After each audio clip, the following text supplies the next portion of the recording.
সিলেট বাংলাদেশের উত্তর পূর্বাঞ্চলের অবস্থিত মেঘালয়ের কোলঘেঁষা এক টুকরো স্বর্গ। এখানে মেঘ ছুঁয়ে যায় পাহাড়, আর সেই পাহাড়ের বুক চিরে নেমে আসে ঝর্ণার শীতল জলধারা।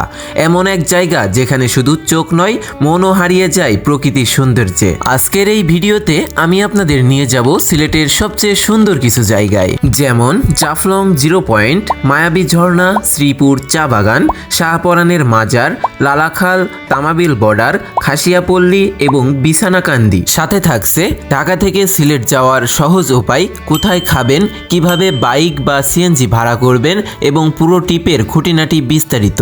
আর ভিডিওর মাঝখানে আমি শেয়ার করব এমন একটি টিপস যেটা আপনার ভ্রমণের আগ্রহ আরও বাড়িয়ে দিবে। সিলেটের আসল সৌন্দর্য কোন সময়ে সবচেয়ে ভালো দেখা যায় সেটাও জানবেন এই ভিডিওতে, তাই ভিডিওটি স্কিপ না করে শেষ পর্যন্ত অবশ্যই দেখবেন। চলুন শুরু করা যাক আজকের এই স্বপ্নের ভ্রমণ।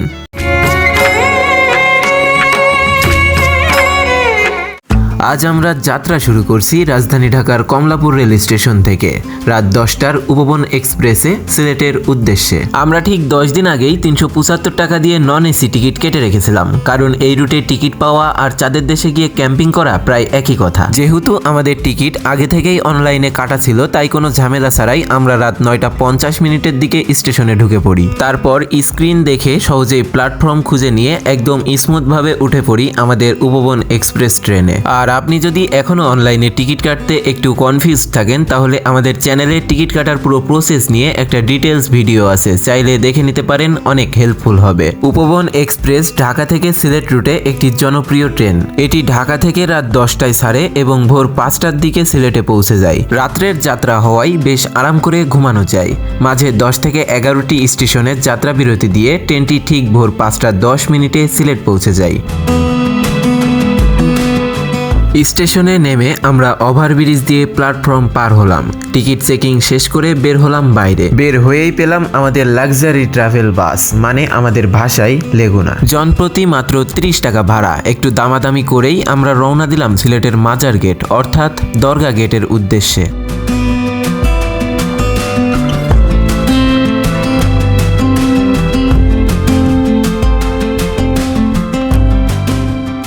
শুভ সকাল সবাইকে। সকালটা শুরু হলো সিলেটের দরগা গেটে। এই এলাকায় খাবারের হোটেলের কোনো অভাব নেই, কিন্তু আমাদের নজরে পড়লো হোটেল আল রিয়াদ। এখানে মাত্র 80 টাকায় দারুণ একটা প্যাকেজ পেয়ে গেলাম, গরম গরম ডিম আর ভুনা খিচুড়ি। পেট পুজো শেষ করে এবার আমাদের গন্তব্যের পালা। দরগা গেটের বাইরে পেয়ে যাবেন অনেক গাড়ি।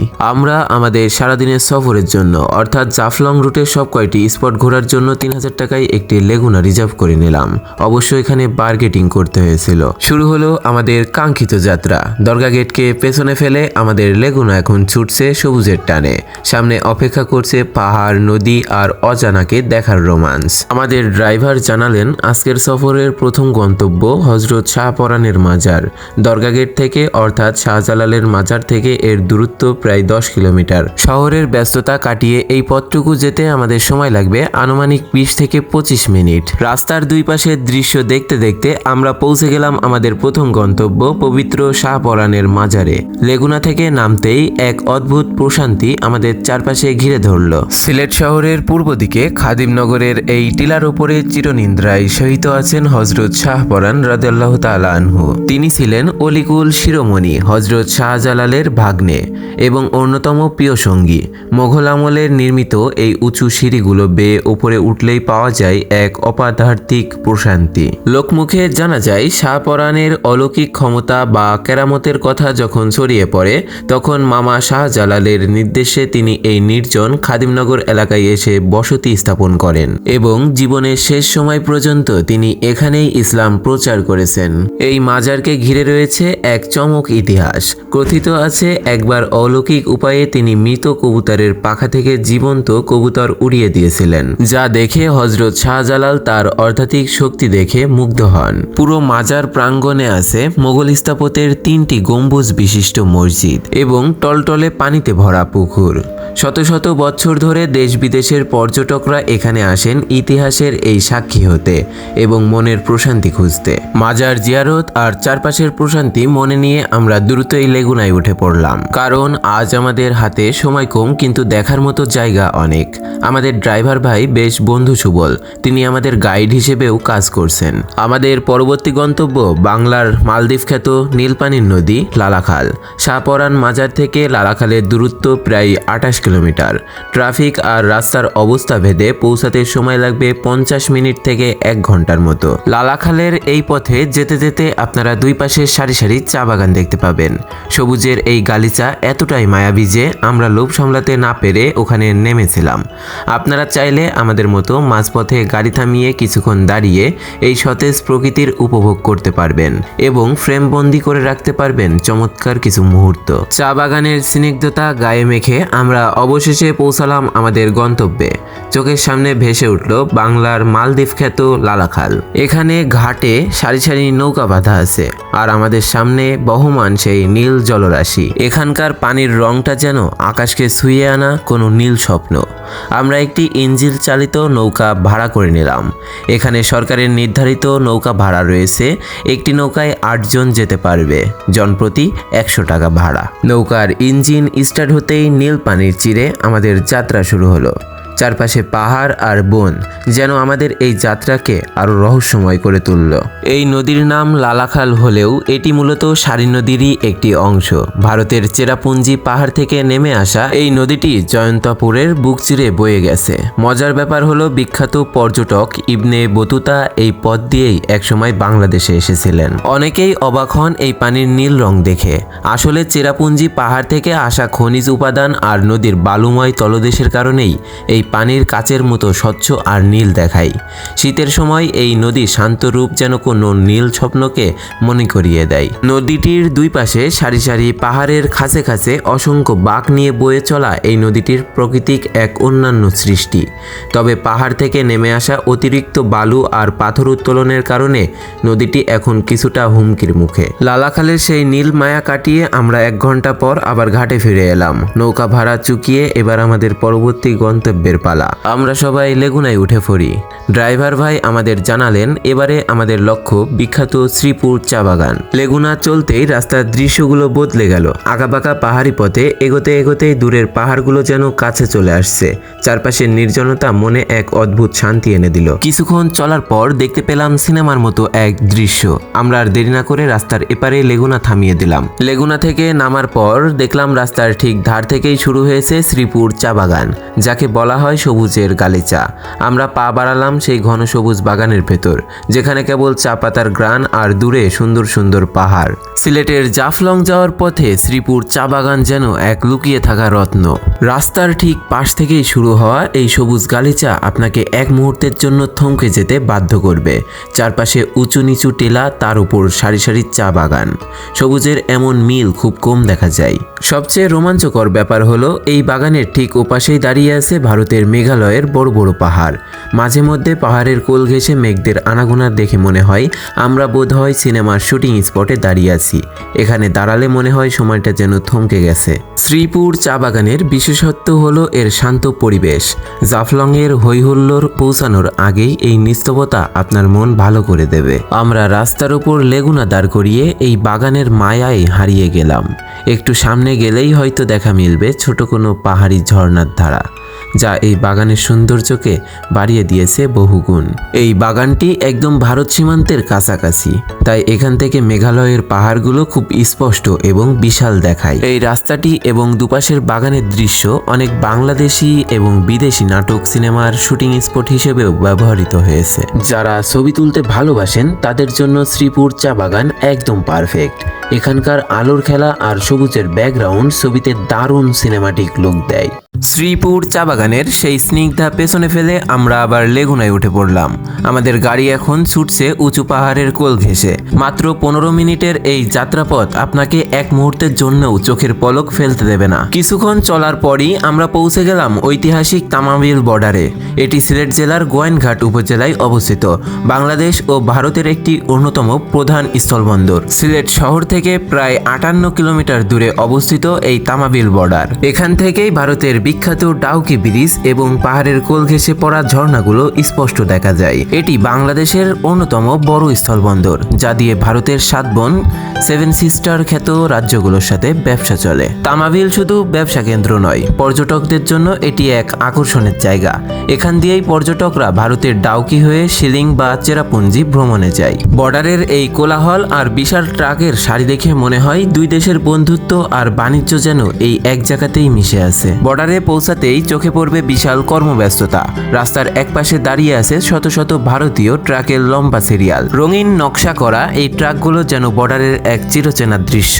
ওপারেই ভারতের মেঘালয় রাজ্য, আর এখান থেকেই দেখা যায় বিখ্যাত পাহাড়ের সারি। তামাবিলের কোলাহল আর বর্ডারের সেই কর্মব্যস্ততা পেছনে ফেলে আমরা আবার লেগুনায় উঠে পড়লাম। আমাদের গন্তব্য এখন পাহাড় আর নদীর মিতালি বিখ্যাত জাফলং 0 পয়েন্ট।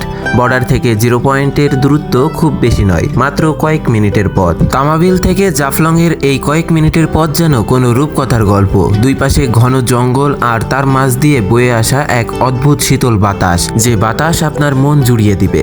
এই পথেই চোখের সামনে ভেসে উঠবে বাংলাদেশের শেষ বাড়িটি, যার ঠিক ওই পাশেই ভারতের শেষ সীমানা। চারপাশের নির্জনতা এক রোমাঞ্চকর অনুভূতি তৈরি করে। এই মায়াবী যাত্রা শেষ করে আমাদের লেগুনা এসে পৌঁছায় জাফলং 0 পয়েন্টে। এখানে পৌঁছে আমরা কিছুটা সময় ফ্রেশ হয়ে নিলাম। যেহেতু সামনের পিয়ান নদীর সেই স্বচ্ছ জলে নামার পরিকল্পনা আছে, তাই গোসলের প্রয়োজনীয় সব সরঞ্জাম গুছিয়ে নিলাম আমরা। আমাদের পরবর্তী লক্ষ্য সেই কাঙ্ক্ষিত ভিউ পয়েন্ট। লেগুনা স্ট্যান্ড থেকে নেমে আমাদের এবার পায়ে হাঁটার পালা। 0 পয়েন্ট বা ভিউ পয়েন্টে পৌঁছাতে বড় জোর 5 থেকে 7 মিনিট সময় লাগবে। যদি পথ চিনতে অসুবিধা হয় তবে ঘাবড়ানোর কিছু নেই। দেখবেন সারাক্ষণ অসংখ্য মানুষ সেই 0 পয়েন্টের দিকে যাচ্ছে। আপনি শুধু তাদের অনুসরণ করে হাঁটতে থাকলেই পৌঁছে যাবেন কাঙ্ক্ষিত সেই স্পটে। পর্যটকদের ভিড় আপনাকে বলে দিবে সঠিক পথ কোন দিকে। আর হ্যাঁ, নিরাপত্তার কথা ভেবে একদম চিন্তিত হবেন না। এখানে সর্বক্ষণিক ট্যুরিস্ট পুলিশ মোতায়েন থাকে। পথ চেনা হোক বা অন্য কোনো প্রয়োজনে সবসময় আপনাকে সাহায্য করার জন্য প্রস্তুত। ডাউকি পাহাড়ের কোল ঘেঁষে আমরা মানুষের স্রোতের সাথে এগিয়ে চলছি। মনের ভেতর এক অদ্ভুত আগ্রহ আর রোমান্স। কখন চোখে পড়বে সেই কাঙ্ক্ষিত সীমানা। রাস্তার একপাশে ভারতের ডাউকি শহর, আর পাহাড়ের ভাঁজে ভাঁজে মেঘদের লুকোচুরি দেখতে দেখতেই আমরা এগিয়ে যাচ্ছি। কিছুক্ষণ হাঁটার পর আমাদের চোখে পড়ল জাফলং এর সেই বিখ্যাত ভাস্কর্য। জাফলং 0 পয়েন্টের এই প্রতীকটি যেন পর্যটকদের স্বাগত জানানোর জন্য দাঁড়িয়ে আছে। এখানে পৌঁছানো মানেই আপনি এখন বাংলাদেশের শেষ সীমানায় হাঁটছেন। ভাস্কর্য থেকে আর অল্প একটু সামনে এগোলেই সেই বহুল প্রতীক্ষিত ভিউ পয়েন্ট। কিন্তু এই পথের সৌন্দর্য যতটা মোহনীয়, পথটা ঠিক ততটাই চ্যালেঞ্জিং। চারিদিকে ছড়িয়ে ছিটিয়ে আছে ছোট বড় অসংখ্য পাথর। পাথরের ওপর হাঁটার সময় অবশ্যই সর্বোচ্চ সাবধানতা অবলম্বন করবেন। একটু অসাবধানতায় পা পিছলে গেলে ঘটে যেতে পারে অনাকাঙ্ক্ষিত দুর্ঘটনা। তাই তাড়াহুড়ো না করে ধীরস্থিরভাবে পা ফেলাই বুদ্ধিমানের কাজ। সাবধানে এক একটি পাথর ডিঙিয়ে আমরা অবশেষে পৌঁছে গেলাম সেই ভিউ পয়েন্টে। সামনে তাকাতেই সব ক্লান্তি দূর হয়ে গেল। চোখের সামনে বিশালাকার মেঘালয়ের পাহাড়, ওপাশে ঝুলন্ত ডাউকি ব্রিজ, আর নিচে পিয়ান নদীর সেই স্বচ্ছ নীল জলরাশি।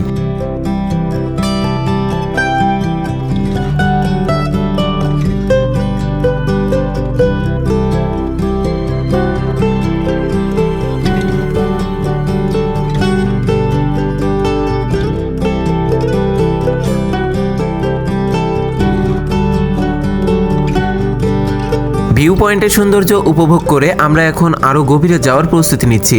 জাফলং এর আসল রোমাঞ্চ হলো নৌকা করে মায়াবী ঝর্ণা ও খাসিয়াপল্লী ভ্রমণ। এখান থেকে জনপ্রতি মাত্র 100 টাকা টিকিট কেটে আমরা চড়ে বসলাম আমাদের নৌকায়। আমাদের নৌকা এখন পিয়ান নদীর বুক চিরে এগিয়ে চলছে। চারপাশে পাহাড় আর স্বচ্ছ নীল জলরাশি। এই মিতালি দেখে আপনার মনে হবে যেন কোনো সিনেমার দৃশ্যে ঢুকে পড়েছেন। তবে মনে রাখবেন, এই যাত্রাটা যতটা সুন্দর ঠিক ততটাই রোমাঞ্চকর। নদীতে পানি কম থাকায় অনেক জায়গায় বড় বড় পাথর পানির নিচে লুকিয়ে থাকে। আমাদের নৌকায় বেশ কয়েকবার পাথরের সাথে জোরে ধাক্কা লাগে। তাই আপনারা যখন এই পথে আসবেন অবশ্যই নৌকায় খুব সাবধানে আর শক্ত হয়ে বসবেন। ছোট একটা অসাবধানতা কিন্তু বড় বিপদ ডেকে আনতে পারে। পাথরের সাথে লড়াই করে আমাদের নৌকা অবশেষে আমাদের এপারে নামিয়ে দিল। তবে একটা কথা মাথায় রাখবেন, আপনার হাতে থাকা 100 টাকার টিকিটটি কিন্তু খুব যত্ন করে রাখতে হবে, কারণ ফেরার পথে এই টিকিট দেখিয়েই আপনাকে আবার নৌকায় উঠতে হবে। নৌকা থেকে নেমে আমরা এখন এগিয়ে যাচ্ছি মায়াবী ঝর্ণার সেই শীতল পরশ নিতে। যত দূর চোখ যায় চারিদিকে বালি আর বালি। ঝর্ণার গর্জন শোনার আগেই চারপাশের এই বালিময় সৌন্দর্য আপনাকে মুগ্ধ করবে। ঝর্ণার দিকে যাওয়ার এই পথের রাস্তার দুপাশে দেখতে পাবেন সারিবদ্ধ অনেক দোকান, পাহাড়ি ফলমূল, ইন্ডিয়ান প্রোডাক্ট, কি নেই এখানে। দোকানের কোলাহল আর পর্যটকদের আনাগোনা জায়গাটিকে বেশ প্রাণবন্ধন করে তুলেছে। অনেক আশা নিয়ে আমরা ঝর্ণার কাছে পৌঁছালাম, কিন্তু বর্ষায় পানি না থাকায় ঝর্ণাটি তার চিরচেনা যৌবন হারিয়ে আজ প্রায় পানিশূন্য। পাথরের বুক চিরে যে প্রবল জলধারা নামার কথা ছিল, সেখানে এখন কেবল স্মৃতির রেখা। প্রকৃতি সবসময় আমাদের মনের মতো সাজে না, তবুও কিছু পর্যটক মনকে সান্ত্বনা দিতে সেই পাথরের খাঁজে জমে থাকা অল্প পানিতেই গোসল করে নিচ্ছেন। পাহাড়ের এই শুষ্ক রূপটাও কিন্তু এক অন্যরকম গাম্ভীর নিয়ে দাঁড়িয়ে আছে। আমরাও ঝর্ণার চারপাশে একটু ঘুরে দেখলাম। পানির শব্দ না থাকলেও পাহাড়ের বিশালতা আমাদের মুগ্ধ করেছে। তবে এখানে সময় নষ্ট না করে আমরা সিদ্ধান্ত নিলাম আমাদের পরবর্তী গন্তব্যের দিকে এগিয়ে যাওয়ার। আমাদের এবারের লক্ষ্য ঐতিহাসিক খাসিয়া পল্লী। শুকনো ঝর্ণার সেই ধূসর সৌন্দর্য পেছনে ফেলে আমরা আবার ফিরছি আমাদের নৌকার কাছে।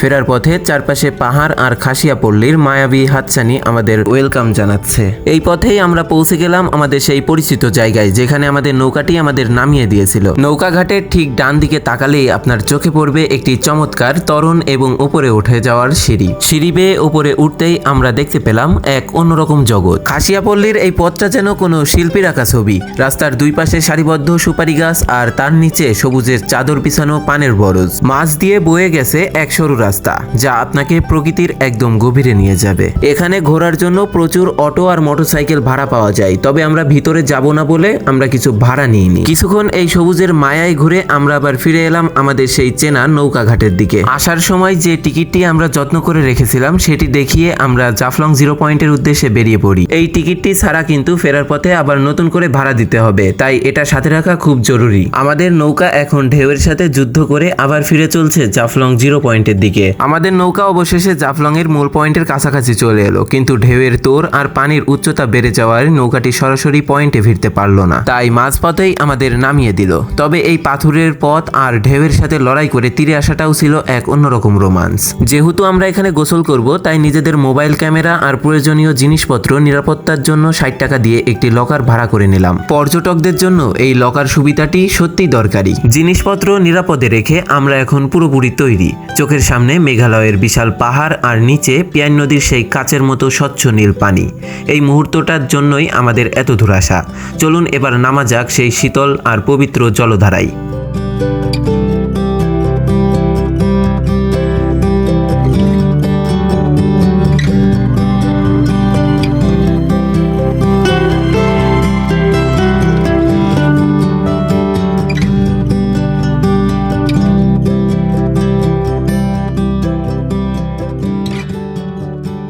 পিয়াইন নদীর এই স্বচ্ছ নীল জল আপনাকে বারবার ডাকবে, কিন্তু মনে রাখবেন এই সৌন্দর্য যতটা মোহনীয়, এর স্রোত ঠিক ততটাই শক্তিশালী।